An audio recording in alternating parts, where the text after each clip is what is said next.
Being torn and cut up in 1,000 pieces sounds horrifying, but can there be benefits from that? Let me take a few steps back. I'm not trying to persuade you to commit a murder. My goal is to teach you of the importance of donors, and why you too should become a donor. Based on my extensive research of body donor programs, as well as the aid of the United States Department of Health and Human Services, first I will describe the problem and establish the need of donors, including the statistics behind it. Secondly, I will examine other end-of-life options to compare to donating. Finally, I will discuss the benefits to you as well as to others of being a donor. As of January 2019, LifePosition.org notes that there were over 113,000 people on the national waiting list in need of an organ. Every 9 minutes, another person is added to that waiting list. And every single day, 20 people on that waiting list pass away waiting for an organ he or she desperately needed, but was unable to get. With organ transplantation being something that gives thousands of children and adults each year a renewed chance at living a full and active lives, it is no shock that over 95% of people support organ donation. With such high statistics, it seems like me making a persuasive speech about donating is a complete waste of time. Now hold on just a moment. The true surprise is that in the US, only approximately 58% of people are registered as donors. With only 3 out of 1,000 people dying in a way that allows for organ donation, the list of donors have not been able to keep up with the need. This is a problem. Without more donors, the children and people of all ages on the waiting list continue to suffer in pain with no aid or hope of healing. Now that it is known that there is a major need for more people to become donors, knowing all options is an important part of making a decision of what you wish to have done with your body after passing. Other than donating, there are 2 very well-known choices. Let's start off with burial. Being placed in a cemetery or underground has been the most common tradition since the embalming age. It has the benefit of providing a resting place for families to visit their lost loved ones, but has the widely common use of caskets being non-eco-friendly, and the entire process is quite costly. Science Care states that on average, just the pure basics of funeral service, burial, plot, marker costs $9,000 to $10,000, and that's not including the price of service, transportation of body, casket, or the required administrative or permitting fees. How many families have gone into debt because of funeral and burial costs or expenses? Clearly this can cause problems, and for some, it isn't even a remote option, all because of the downsides of going down the burial route.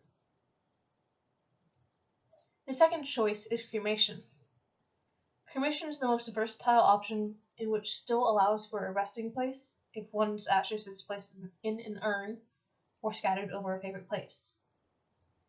Major benefit to this option, if one so chooses to, is that the ashes can be separated and shared amongst the remaining loved ones in ash lockets or rings. Going this route, it is much more cost efficient than burial, but with the average price of $1,500 to $3,700, it can still leave families in debt. It can even cause a fight over who owns those ashes. Let's move back to the choice of donating. There's many forms of donating in which all are cost-free to remove any burden from your family after death. Everything is covered by the transplant recipient as well as the organ recovery organization. It is hard to turn down saving lives for free. Organ donations to live transplant recipients can save up on average of 8 people's lives just on organs alone. Even after organ donations, the same body can also be used for science, which I will discuss at a later time. The donation of heart, 2 lungs, liver, pancreas, 2 kidneys, and intestines already counts as 8 lives saved. If you also take into account of donating tissue from cornea, tendons, valves, skin, veins, and over 100 bones in one body alone, It is unfathomable of how many people that can be healed or saved off of just one person's final act of kindness through donation.